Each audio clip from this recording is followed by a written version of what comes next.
Welcome to today's Leadership in Action Lunch and Learn webinar. Today we are teaming up with our National Financial Group HOBY to discuss the service learning model. Participating today will get you 8 Leadership in Action points, so thank you for being here.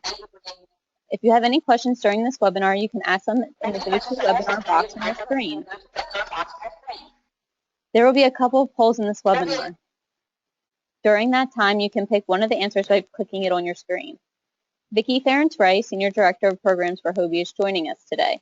A little background on Vicki: she oversees the program department staff of 10 who supervise 58 U.S. affiliates and 70 program sites across all 50 states, plus international programs and a network of over 4,000 volunteers serving approximately 10,000 students. Vicki was a HOBY volunteer for 15 years before becoming a staff member at HOBY International in late 2004. Thank you, Vicki, for joining us today. It is a pleasure to be here today for our second Lunch and Learn. I'm really looking forward to it today. So let's start out with a couple of poll questions, which Danielle is going to queue up for us. So the first one is, are you familiar with the service learning model? Yes. And how did you learn about it? Or no, and why did you decide to attend this webinar? So go ahead and take a few minutes and complete that poll with just a yes or a no and a short answer about that.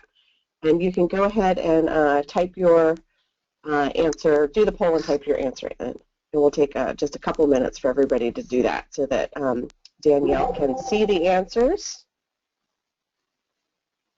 and the comments.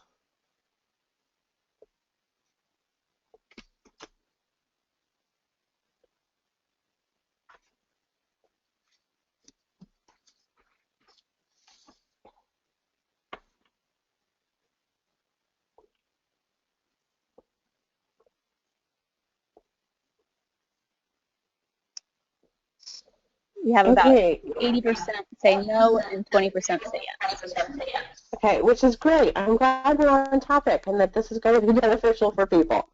So Danielle, can you summarize some of the comments there? Sure. So the first one is they just wanted to learn about it, and the other one is I'm a volunteer coordinator and wanted to reach back out to buy some. Yeah, that's great. All right, well, great. I'm glad that we're going to be providing some information that's going to be useful to folks today. That's awesome. So in that case, we can move on. Danielle, there we go. So I started with the right thing then, which was defining service learning. Like, what is this thing that we're actually talking about? And there's a couple of definitions here that I'm going to go over, but I also want to talk about some of the things that are even mentioned in the definition, so kind of define some of the things, words that are used to define. So defining service learning, experiential learning occurs when carefully chosen experiences are supported by reflection, critical analysis, and synthesis. That's the definition of experiential learning from the American Experiential Education. Now, service learning is a form of experiential learning. So we had to define experiential learning first to define service learning. And it's where students engage in a cycle of service and reflection which supports deep learning. Now, what's deep learning? Deep learning is really when you're immersed in learning such that it becomes extremely memorable to you. And experiential learning does that. So it supports deep learning. It's not like just sitting in the classroom and listening to a lecture and then cramming for exam and hoping that you're going to remember everything. Because you're actually there doing it and learning while doing, it's actually creating an experience and a memory in your brain. And so therefore that's why it's called deep learning. Okay, so we can move on. So just a little bit of background. I do like to give people just a little bit of history on where all this stuff comes from. So service learning, even though it became very popularized in the late 20th century, actually has roots dating back to the early 20th century. But as many on the call probably have had the experience of having to do maybe a service project in high school or service as part of a college class. It became very popular in the 90s and the 2000s. However, John Dewey is kind of considered the person who started it all in 1938 when he published an article and argued that education wasn't just about students gaining knowledge per se or memorizing things. He actually said that it was a skill necessary for participatory democracy, and it was really about developing student judgment. And then he developed a 6-step model that he was arguing for. And that 6-step model is encountering a problem, formulating the problem as a question to be answered, gathering information to answer the posed question, developing a hypothesis, testing the hypothesis, and making warranted assertions. And so to some of you, or at least to me, that sounds very familiar because it sounds a lot like the scientific method. And so he goes on to say that the 6-step process should build on past student experience in order to provide students with increased skills necessary to participate in democracy. And similarly, service learning provides students with experiences that can increase civic engagement and better prepare students to participate in their communities. And we're going to talk a little bit about that. Later then in 1984, I forgot to put Kolb's first name in here, reduced Dewey's 6-step model into a 4-stage cyclical process. And that is what really became the foundation of the service learning model, and that's really the model that everybody recognizes today. And the acronym sometimes used for the service learning model is the SLM. So we're going to now take a look at what that looks like. So this is a service learning model in kind of a pictorial depiction or graphical depiction, and you start at the top with concrete experience or a service project or whatever the experiential learning thing is, reflective observation, abstract, and then that leads to abstract conceptualization, active experimentation, and back to a concrete experience. So we're going to break down this model into those 4 areas and talk about what each of those things really mean and how it's done.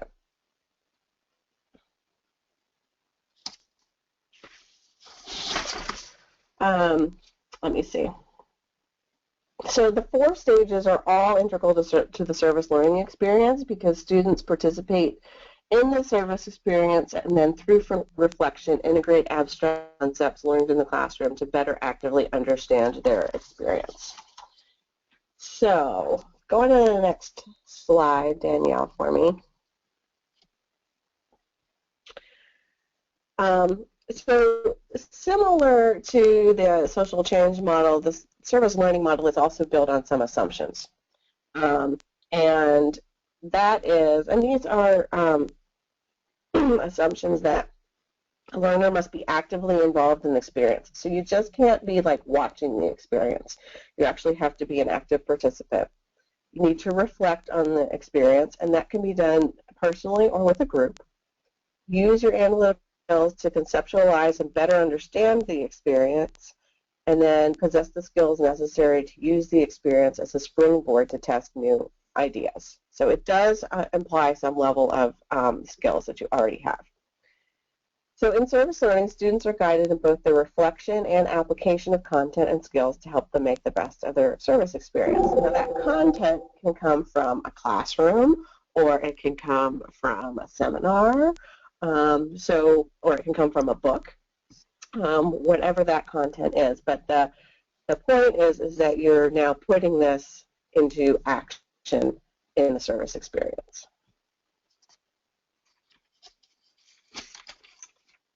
Okay, we can go on. So the stages of the service learning model, which we've broken down here into 4 pieces. Okay, and so the concrete experience. So basically the learning is in the doing. Okay, that's basically what that says. And it requires that students use their knowledge to provide effective community service. So basically it's not like just can you talk the talk, but can you walk the walk? Can you take your knowledge and actually apply it into doing something? Reflective observation, the 2 most common forms that this happens in, and thinking of it as reflection exercises, is discussion and journaling. And the discussion can be done with just a couple of people or with a small group or with a larger group. And the journaling can be either just kind of free-form journaling that an individual does on their own, or guided journaling where they're asked to think about specific questions and answer those. But those are the two most common ways of reflecting. And then what the critical reflection does is it really gives the students the opportunity to examine, question, and enhance their knowledge, beliefs, opinions, and values. So basically, it gives them an opportunity to look at what they learned through the experience and how does that either match or not match with what they already know and believe. And then if it doesn't match, if it matches, they have some validation. And if it doesn't match, then maybe what are some things that they need to do or consider when enhancing their knowledge.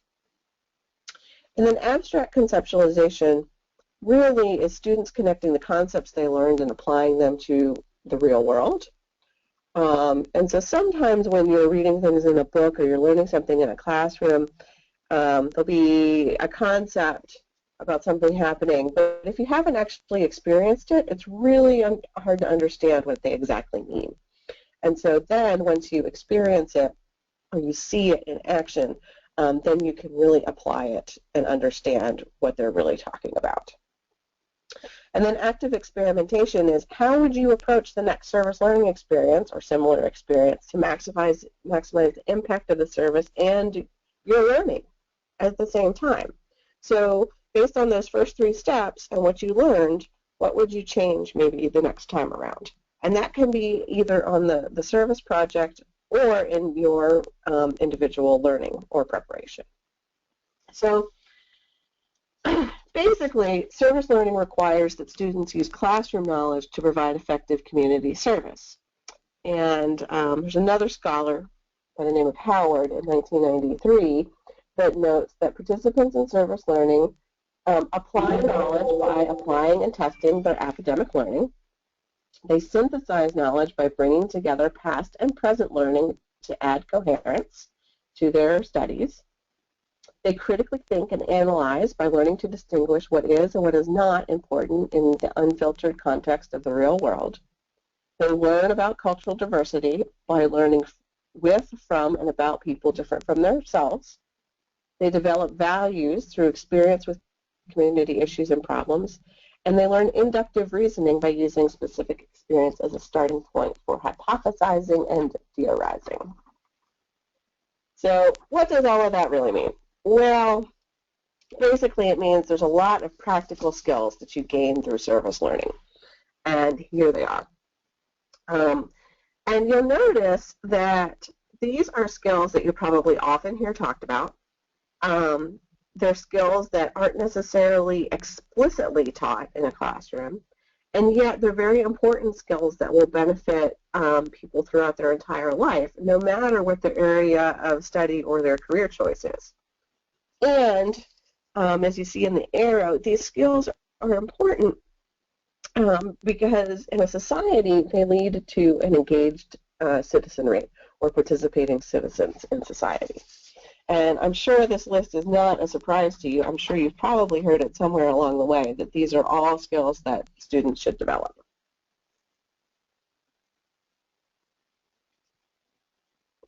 Okay, so Danielle, you can go to the next slide. Oh, poll. So quick poll here. So most of the time when we're talking about service learning, people are referring to very positive service learning experiences where the community service project goes really well, students learn a lot, everybody says it was very positive. But the question is, can you have a negative service learning experience, do you think? So take a minute and put in your answer.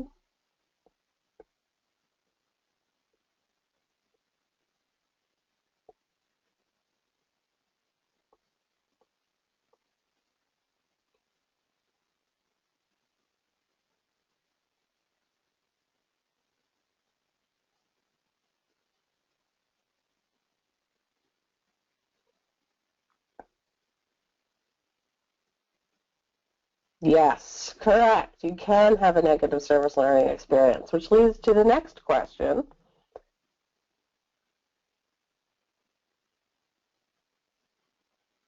Which is, can you learn valuable lessons from a negative service learning experience, do you think? Or do you think you would learn as much from a negative service learning experience as from a positive service learning experience?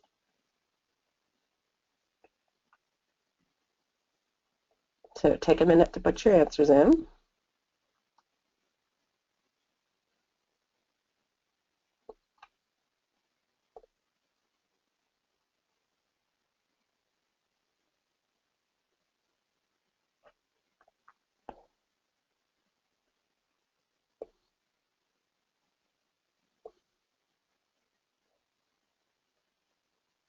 Correct, yes. You can learn valuable lessons. In fact, sometimes you can actually learn more from a negative experience than from a positive experience.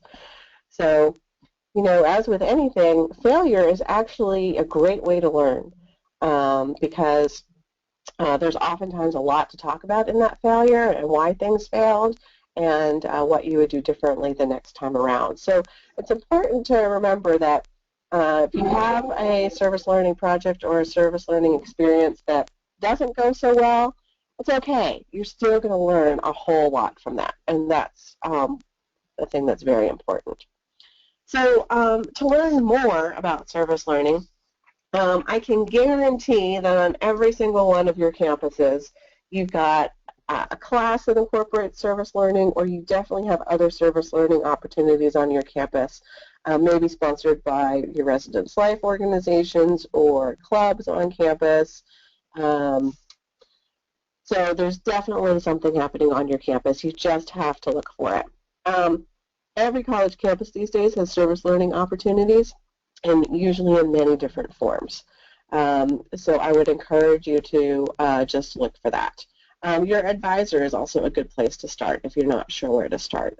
And it should, as I said, be in two forms. Kind of classroom course form, you should find some things, and then other organizations on campus as well that support student life or residence life. So if you look for it, you should find it, the bottom line there, on your campus.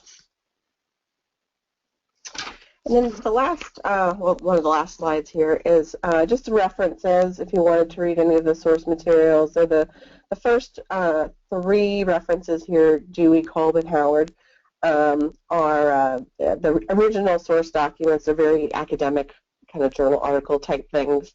So if you're not wanting to dive into those, and I wouldn't blame you if you weren't, the website link I'll put out there on the bottom is a very good resource. It's a very helpful website if you want to learn more about service learning.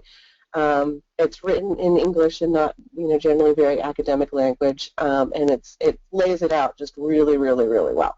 So I would encourage you to go there if you want to learn more.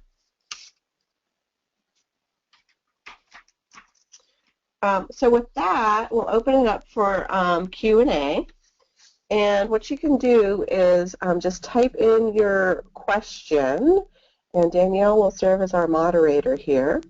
And then I will do my answer.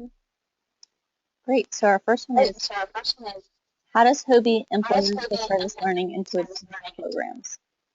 The answer is come to the next webinar in April, because this is the second webinar in a three-part series.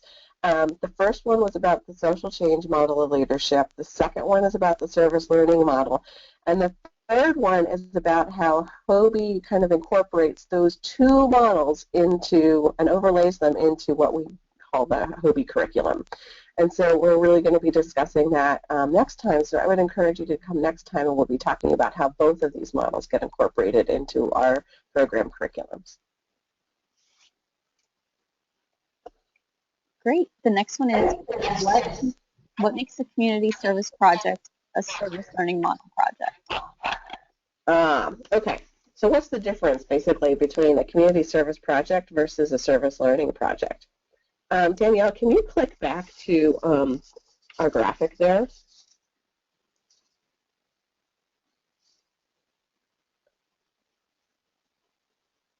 Okay, there, that's the one. So basically, a community service project is just the concrete experience, okay? To make it a service learning project, you have to continue around the circle here.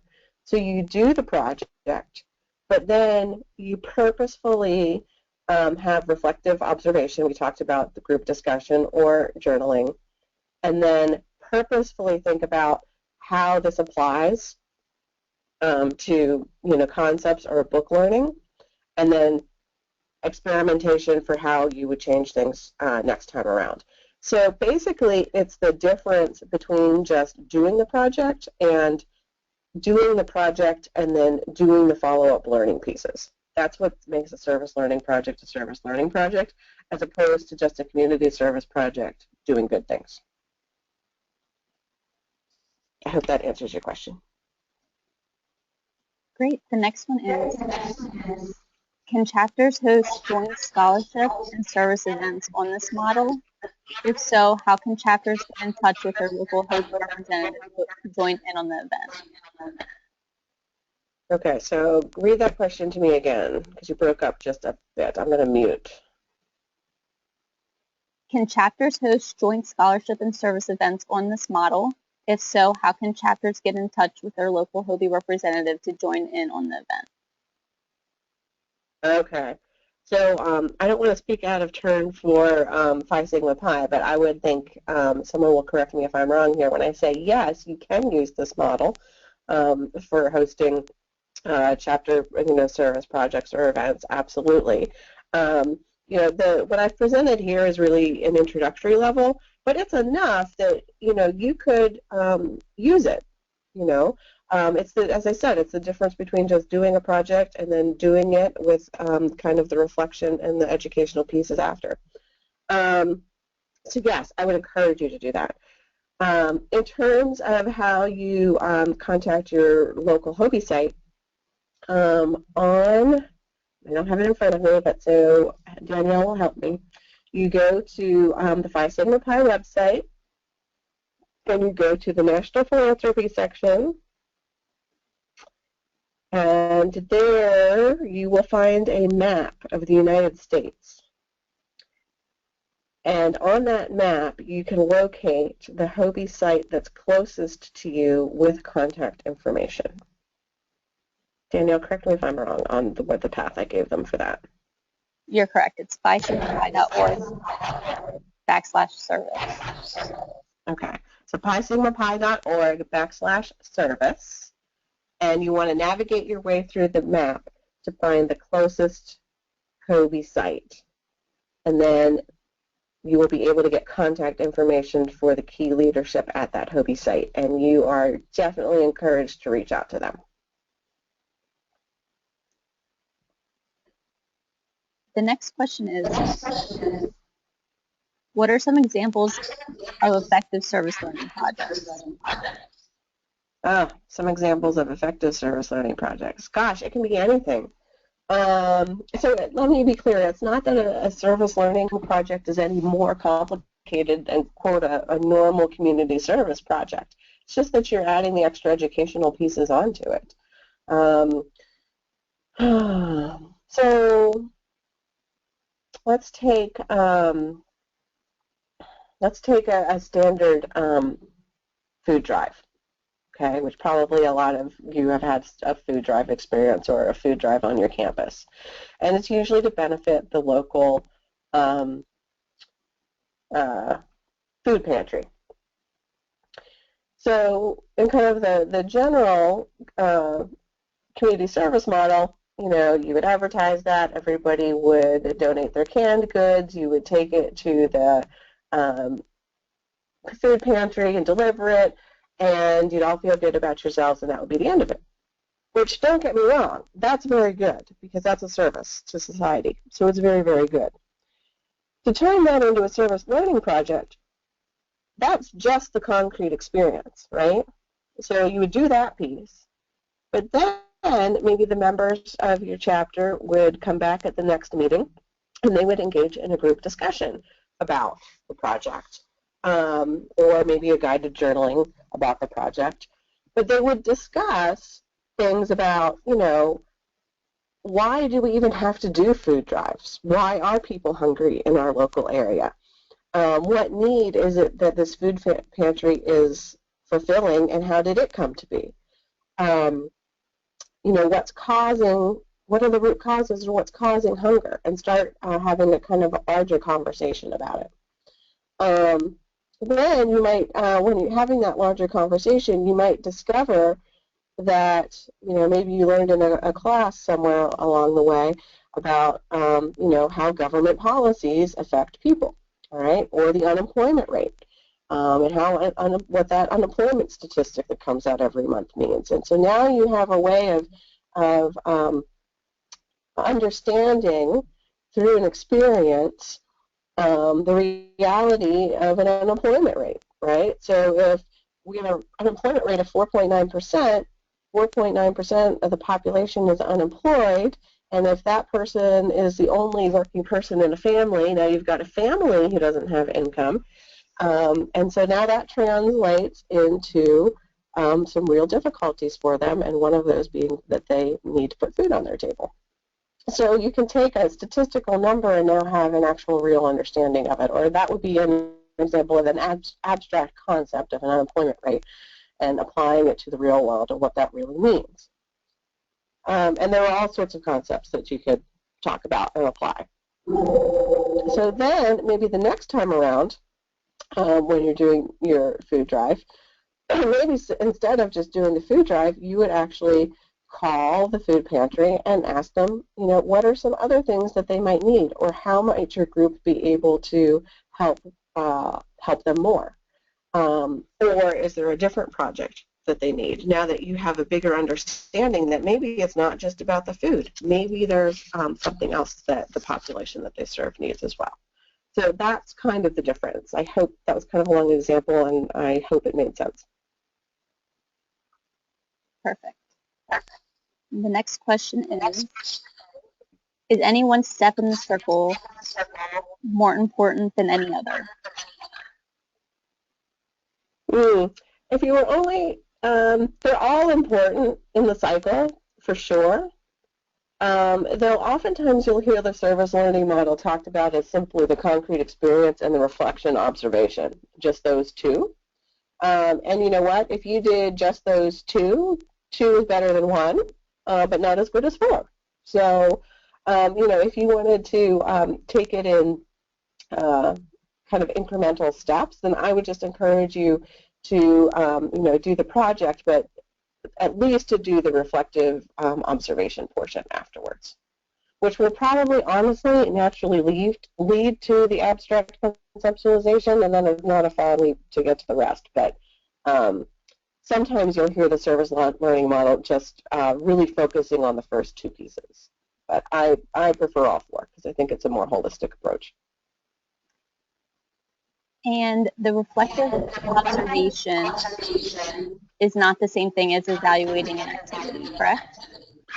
It is not the same thing as evaluating an activity, right? And evaluating an activity, depending on what you're doing, if you're talking about like a satisfaction kind of thing about the activity, or, you know, did it go well, did it not go well, that's different from reflecting on what you learned in the activity. So that's the difference. Perfect. I would encourage you to go through the website that I gave you. If you are interested in implementing a couple pieces of this model at your chapter, really go to that website I gave you on the right there. Go to that link and read through it. It's a fairly easy read, and it will give you, and also has links to tons of different resources and references too, that will definitely help you.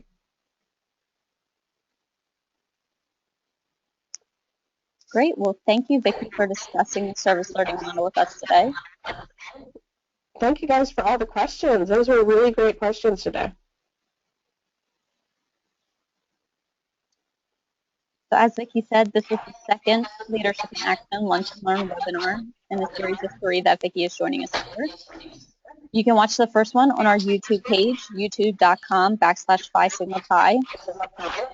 The next webinar will take place on Wednesday, April 6th at noon Eastern, where we will discuss how HOBY puts together the social change model of leadership and the service learning model. Thank you again for participating today, and congratulations on earning 8 Leadership in Action points. Remember, your goal is to reach 75 points to earn your Leadership in Action certification. You can earn points by participating in local, regional, and national modules, or monthly tweet meets and the Lunch and Learn webinars. This month's tweet meet will be taking place on Monday, March 14th at 7:30 p.m. Eastern. The topic is PSP and social media. You can RSVP at phisumappi.org/tweetmeet. And that does it for today's Leadership in Action Lunch and Learn webinar. Lead on.